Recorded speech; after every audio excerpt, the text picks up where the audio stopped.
So hello guys, your science and ज्ञान question से here। तो जी हाँ, आज मैं बात करने वाला हूँ कॉम्पिटिटिव एग्जाम्स के बारे में। कॉम्पिटिटिव एग्जाम जिनको नहीं पता क्या होते हैं, जेई, नीट, सीटी, आईआईटी, नेस्ट।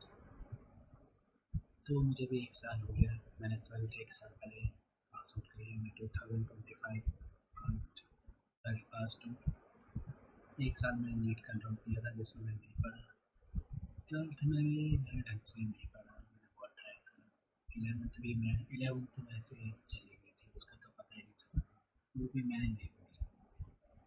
और जहाँ तक मेरी बात है, मुझे कुछ भी नहीं आता था। अब जब सीयूटी का एग्ज़ाम आ रहा है, तब जब मेरे को लगा कि मैं कुछ नहीं कर पा रहा, पढ़ना पड़ेगा, मैंने बहुत टाइम वेस्ट कर लिया। अब मैं सीयूटी का पढ़ रहा हूँ। फिर तो मैं बेसिकली बात करने वाला हूँ कि नीट जो मुझे भी देना था और मेरे से हुआ नहीं, बल्कि इस बार आसान आया था। मैंने नीट दे दिया। मेरा मेरा कौन सा बोर्ड था, 14 था मेरा बोर्ड। आसान आया था काफ़ी। हाँ, ये अलग बात है कि मुझे इसमें चीज़ें करना नहीं आती थी, पर देख के आसान लगा। और इस बार कट ऑफ भी है, तो जो पढ़ के गए होंगे मैंने नीट बहुत आराम से निकाल दिया और आराम से रिलैक्स करके बैठा। और मैं अभी मेरे ऊपर काफ़ी प्रेशर है एग्ज़ाम्स का, क्योंकि अभी वो कॉलेज चाहिए और कुछ भी करना है। बट मैं आपको अगर आप मैं आपको एक चीज़ बताना चाहूँगा डॉक्टर बनने के बाद भी।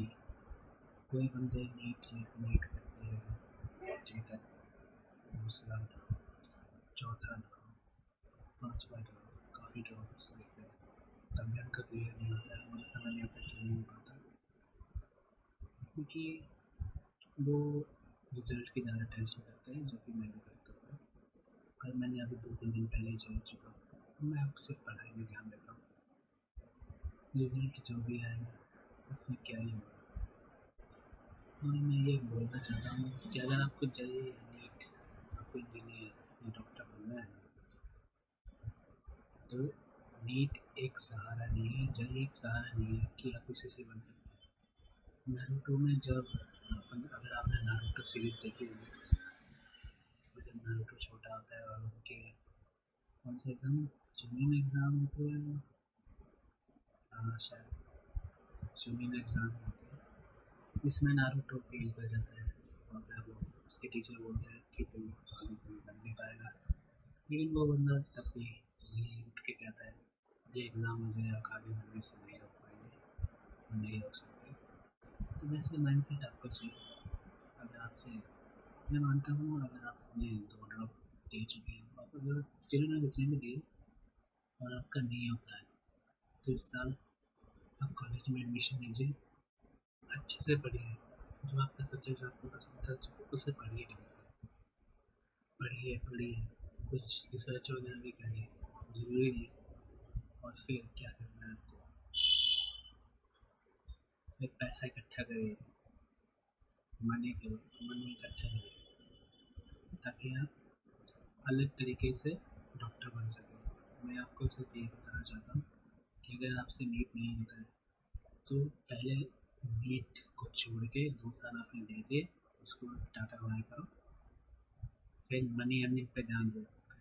तगड़ी तगड़ी डिग्री आ गई, कौन सी डिग्री ले ली आपने, जैसे कि बीएससी बेस्ट है मेरे हिसाब से ना। बेसिकली यार बंदे करते हैं कि कॉलेज में जाते हैं, उनको जॉब चाहिए। भाई जॉब कोई बुरी चीज़ नहीं है, बस बस ये है कि भाग रहे हम किसी के पीछे। पढ़ाई में भागना नहीं होता किसी चीज़ के पीछे। स्थिति एकदम, जब आप पढ़ाई करते हो आप एकदम बैठ के शांत दिमाग से बस पढ़ते हो, वैसे पढ़ाई की जाती है और सारी चीज़ें भी वैसे ली जाती हैं। अपने आप में एब्जॉर्व होने की चीज़ है। रोजगार में क्या था, पैसा कमाइए। अगर आपको डॉक्टर बनना है, सही, अगर आपको डॉक्टर नहीं बनना है तो जल्द से जल्द उसे छोड़िए, अपना जो इंटरेस्ट है उसे फॉलो करिए और कॉलेज ज्वाइन करिए। ये सबसे बेस्ट रहेगा। अपने इंटरेस्ट के साथ कॉलेज जाओगे पैशन फॉलो भी करूँगी और कॉलेज भी जाऊँगी। आपका साइड बाय साइड ईयर जैसे जैसे पास होते जाएंगे आप दोनों चीज़ों में बेस्ट होते जाते हैं, बेस्ट होते जाते हैं। एक पॉइंट आएगा कि आप अपने पैशन में भी बेस्ट हो, नहीं एकेडमिक्स में भी बेस्ट हो, और जब ऐसा होता है आप सक्सेसफुल हो जाते हैं। सक्सेस की ये स्टोरी है और कुछ भी नहीं है। किसी भी चीज़ को ना पर्सनल मत लीजिए। कॉम्पिटिटिव एग्जाम कौन सा भी है, आपसे होता है कि यार बेस्ट है यही होता है। कॉलेज आपको मिल ही जाएगा, कोई सा भी सी इतना भी हार्ड नहीं होता है। अगर आप नीट के लिए प्रिपेयर करें तो सी मोस्ट ऑफ द टाइम आपका निकल जाएगा और आपको कॉलेज मिल जाएगा। कॉलेज ज्वाइन कीजिए, फ्रेंड्स होना जरूरी है। पहले से लीजिए आपके पैकेज है, क्योंकि मेरा नीट वगैरह इसी वजह से मैं नीट में ज़्यादा कंसिस्टेंट नहीं रहा और पढ़ाई में कंसिस्टेंट नहीं रहा, क्योंकि मैं सेल्फ डाउट 3 साल से सेल्फ डाउट तो मतलब 3 साल से मेरे में सेल्फ डाउट आ गया था, जो कि मेरे को 10th में नहीं था। मेरे टीचर्स ने कितना वाला से बच्चे से क्लियर होगा, ये फेल हो जाएगा पहले हिंदी वाली टीचर, पर मैंने को अपने पे भरोसा था और मैंने करके दिया और मैं टॉप 5 में आया था अपने स्कूल में 10th क्लास में। और मैं पहले से एकेडमिक्स भी ठीक था, लेकिन फिर 11th 12th में खराब हो गया और ड्रॉप ईयर भी। मेरे तो कुछ दोस्त ऐसे मिल गए मुझे कि तेरा मुश्किल है, और मैं ऐसा बंदा हूँ कि मैं चीज़ों को पर्सनल ले लेता हूँ, जो कि बहुत गलत चीज़ है। करने से पहले मैं हार मान जाता हूँ, ये नहीं करना है आपको। जो अगर आपसे मैं आपको सिर्फ ये बताना चाहता हूँ, कॉम्पिटिटिव एग्ज़ाम आपके सिर्फ 2 ईयर बेस्ट है। 2 ईयर तक आप मतलब आप अपनी लाइफ के 2 ईयर दे सकते हो कॉम्पिटिटिव एग्ज़ाम, उससे ज़्यादा मत दीजिए। ऐसा करना ये अपना पैशन फॉलो करिए उसमें। अगर आप उसमें अपना पैशन फॉलो करेंगे ना, फिर आपको प्रोग्रेस दिखेगी। आप एकेडमिक्स में अपने कुछ चार्ट कर रखा है, जैसे कि आप कॉलेज में जा रहे हो, आप उसमें भी थोड़ी थोड़ी आपकी प्रोग्रेस होगी, प्रोग्रेस दिखेगी। फिर वैसे वैसे ही आपका कॉन्फिडेंस लेवल ऐसे बढ़ता जाएगा, बढ़ता जाएगा, बढ़ता जाएगा। इसमें आप अपना मास्टर होते जाओ, और फिर आपको अर्निंग भी आप करने लगोगे, तो आपको एक और कॉन्फिडेंस है कि हाँ मैं सेल्फ इंडिपेंडेंट और फ्रीडम भी है मेरे पास। ऐसे किया जाता है।